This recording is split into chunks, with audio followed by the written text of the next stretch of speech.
Hello বন্ধুরা, welcome to trolley Bangla আড্ডা। বন্ধুরা, স্টার জলসা আসছে আরও একটি নতুন ধারাবাহিক ও মোর দরদিয়া প্রকাশ্যে। আসন্ন ধারাবাহিকের প্রোমো কী দেখানো হয়েছে সে প্রোমোতে সবাই বলবো এই ভিডিওতে। তাহলে বন্ধুরা, ভিডিও শুরু করার আগে তোমাদের সকলকে বলছি, এরকম এক্সক্লুসিভ ও ইনফরমেটিভ নিউজ ভিডিওর জন্য টলি বাংলা আড্ডা চ্যানেলকে সাবস্ক্রাইব করে পাশে থাকা বেল আইকনটি প্রেস করে খোঁজা। চলো বন্ধুরা, জেনে রাখ সম্পূর্ণ ভিডিওটি বিস্তারিত। বন্ধুরা, কিছুদিন আগে প্রকাশ্যে হয়েছিল মধুমিতার নতুন ধারাবাহিক ভোলে বাবা পার কারাগার প্রোমো, আর এরই মধ্যে আরও একটি নতুন ধারাবাহিক অ্যানাউন্সমেন্ট করে দিল স্টার জলসা। সেই নতুন ধারাবাহিককে জুটি বেঁধে পর্দায় ফিরছেন অভিনেতা বিশ্বজিৎ ঘোষ ও অভিনেত্রী রণিতা দাস। বিশ্বজিৎ ঘোষ ও রণিতা দাসের জুটি নিয়ে পর্দায় আসছে নতুন ধারাবাহিক। এই খবর তোমাদের আমি আগেই জানিয়েছিলাম। এবার প্রকাশ্যে এলো সে নতুন ধারাবাহিকের প্রোমো ভিডিও। সে প্রোমোতে দেখা যায়, একদিন সন্ধ্যাবেলায় ঘরের বারান্দায় বসে রণিতা প্রদীপ জ্বালিয়ে ভগবানকে ভক্তি জানিয়ে বলছে, সময় হয়ে এলো তোর এই পৃথিবীতে আসার, আমরা খুব মজা করব। আসলে রণিতা এখানে প্রেগনেন্ট। তারপর দেখা যায় কতগুলি লোক এসে রণিতার স্বামীকে খুঁজছে। তার মধ্যে একজন বলে, কোথায় গেল 420 ফ্লোরটা? তাদের থেকে রণিতা জিজ্ঞেস করে, আপনারা আমার স্বামীকে কেন খুঁজছেন? তাদের মধ্যে একজন বলে, ওঠা আপনার জ্যোতির স্বামীকে জিজ্ঞেস করে নিন।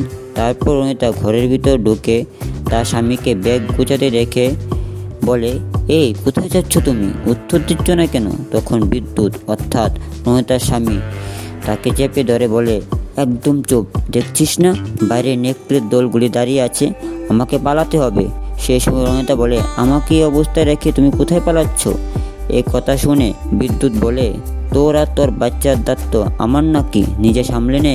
এই বলে চলে যায়। তারপর দেখা যায় রণিতা আলমারি থেকে একটি ছোট্ট বাক্স বের করে দেখে ওর স্বামী সব টাকা নিয়ে চলে গেছে। আর ঠিক তখনই রণিতার লিভার পেন শুরু হয়ে যায়। রণিতা বলে, আমি তোর কিছু হতে দেব না। এই বলে রণিতা ঘর থেকে বেরিয়ে যায়। তারপর দেখা যায় সামনেই হচ্ছে বড় করে গণেশ পুজো। সেখানে গিয়ে বাপ্পা আশীর্বাদ নিয়ে যাওয়ার সময় রণিতা পেন সহ্য করতে না পেরে রাস্তায় লুটিয়ে পড়ে।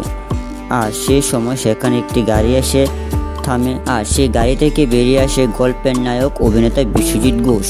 প্রোমোতে ঠিক এরপরের সিনে দেখা যায় রণিতা একটি হসপিটালের বেডে শুয়ে আছে। একটি নার্স রণিতার বাচ্চাকে রণিতার কাছে নিয়ে আসে।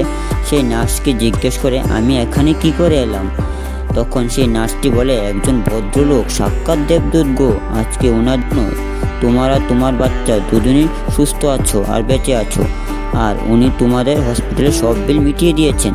তারপর রণিতা তার সদ্যজাত শিশুর দিকে তাকিয়ে বলে, কে এই দেবদূত, যাকে ধন্যবাদটুকু জানাবার সুযোগটুকু পেলাম না? এই সব কিছু হসপিটালের এক কোণে দাঁড়িয়ে দেখছিল গল্পের নায়ক। আর এখানেই শেষ হয় প্রোমো। তাহলে বন্ধুরা, স্টার জলসা আসন্ন নতুন ধারাবাহিক ও মোর দরদিয়া ধারাবাহিকটি দেখতে কে কে এক্সাইটেড তোমরা, আর কেমন লেগেছে তোমাদের এই নতুন ধারাবাহিকের প্রোমোটি অবশ্যই কমেন্টে জানিও। আর ভিডিওটি ভালো লাগলে লাইক করে চ্যানেলকে সাবস্ক্রাইব করে পাশে থাকা বেল আইকনটি প্রেস করে রেখো। চলো বন্ধুরা, আজকের মতো ভিডিওটি এখানেই শেষ করলাম। আবার নিয়ে আর বের মারো এক্সক্লুসিভ ও ইনফরমেটিভ নিউজ ভিডিও সময় টলি বাংলা আড্ডা চ্যানেলে। ধন্যবাদ।